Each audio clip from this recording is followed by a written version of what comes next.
Hello guys, welcome back sa ating YouTube channel. Ngayon, brownout. Wala tayong power kung papansin nyo guys. Nakahinto lahat. Bumabagsak na tubig.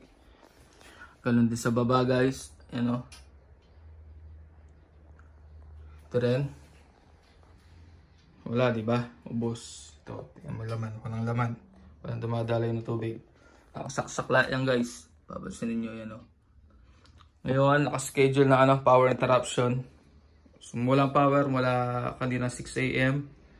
Sisindi pa yata 5 PM pa guys.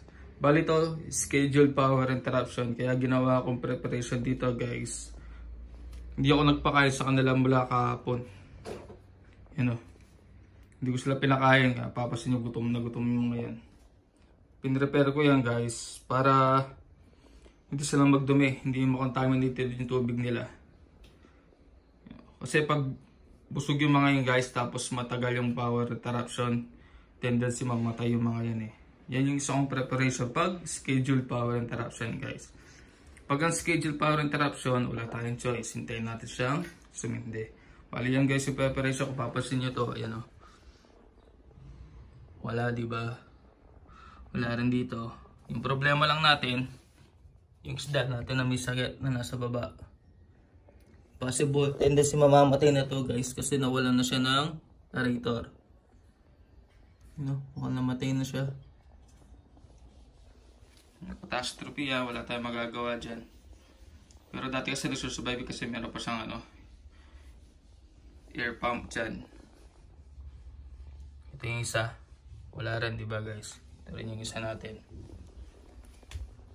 Tatago sa mirror niya. Yun. Yan guys. Bali, buong araw kahapon, hindi ko sila pinakain as preparation.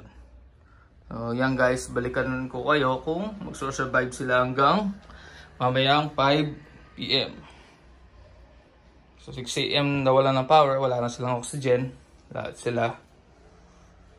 Ngayon, tingnan natin kung may mamamatay sa kanila guys. Pero ito sa baba, for sure mamamatay yan. Kasi may sakit yan, hindi na natin siya na-treat na maayos.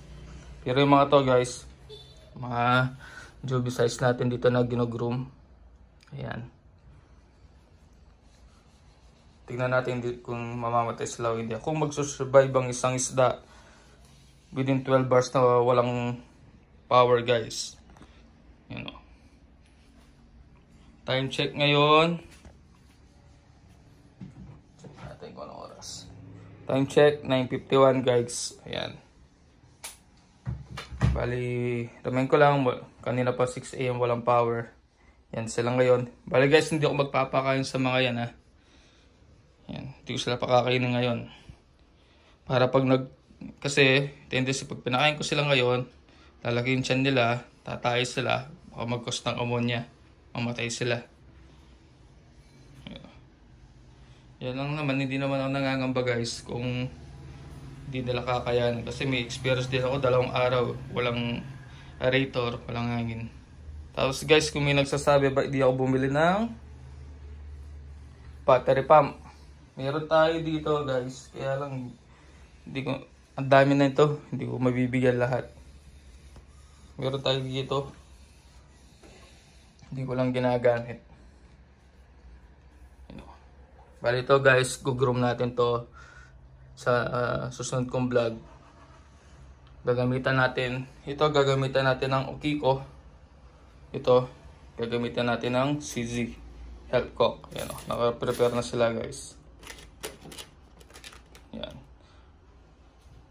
Groom natin sila ng 1 month. Tignan natin kung may improvement every week. I-update ko kayo guys. Yan o. Tignan nyo guys kung gano'ng kaganda. Diba? Ito, isa lang strain na mga yan guys. Ito, yan, nasa baba. Pati ito. Isa lang strain yan. Ito, pati nandito sa baba. Isa lang din yung strain na mga yan. Tingnan natin kung mag-i-improve sila.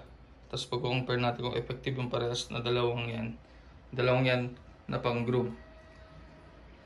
So, yan yung isang ganda. Two-tone. Yan o. Isa naman to. So yun lang guys, update ako ulit mamaya. Papasok muna ako sa trabaho. Update ko kayo kung magsusurvive sila kadating ko. Kung yung mamamatay sa kanila. Okay, babush! Hello guys, ayan. Nagkaroon na rin ng power. Pansin nyo, ayan. Time check. Sumindi yung power kanina is around 5. Mga 5:10, 5:20. Time check ngayon. Anong oras ngayon? Baliktad. Yun o, 7:22 na. Bali yan guys, mag-survive sila during power interruption. Pansin nyo, yan o. Masigla pa rin sila. Dito, sigla pa rin. Dito, yan o. Okay, sa kabila. Kaya guys, no worries tayo kahit magka-power interruption na napakatagal. Basta prepared lang tayo. Pero in case naman na unscheduled power interruption, for sure magsusurvive pa rin yung mga isda natin guys. Basta importante gagawin natin sa kanila guys, wag natin silang i-stress lalo na pag walang power.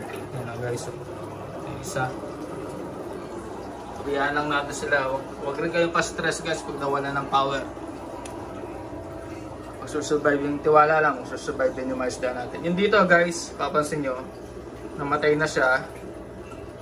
Nilibing ko na rin, kinuha ko na siya kanina kasi ayoko nang mabulok siya. Kawawa yung katabi niya.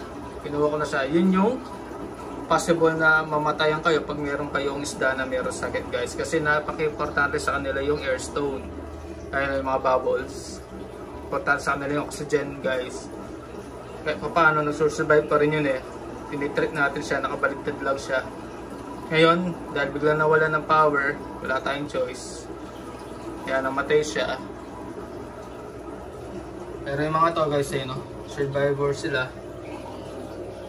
Expected ko na talaga itong mamamatay guys eh, kasi hindi na siya kumakain. Tapos nawalang power. Talaga nawalan na siya total na oxygen. Ayun, hindi siya nag-survive. Yung pansin niya ito, nakahulog yung kutsara. Nahulog ko lang yan.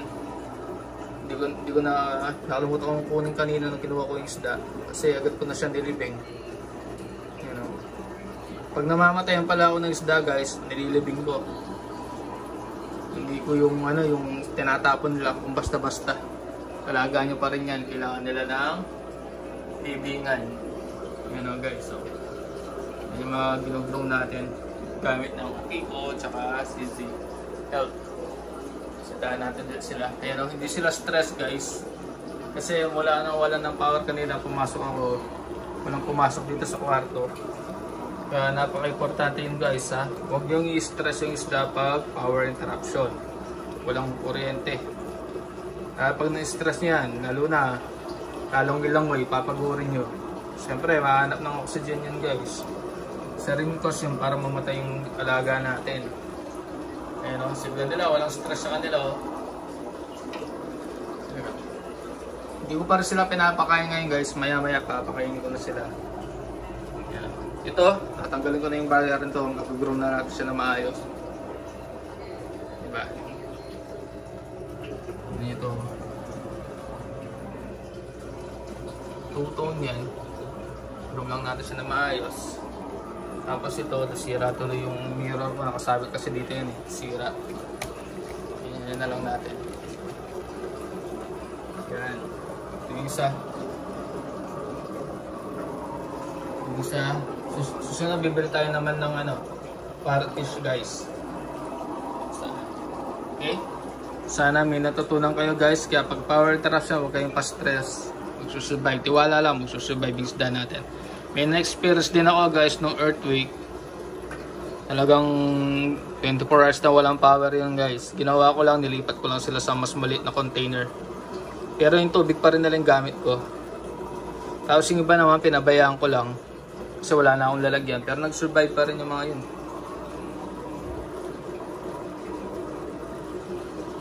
Survivor pa rin naman sila. Yan guys.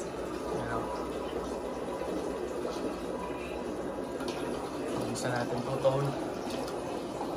Full mask. Ayan. Ganda, diba? Gutom na sila niyan guys. Kasi mula kahapon di natin sila pinakain as preparation ng power interruption.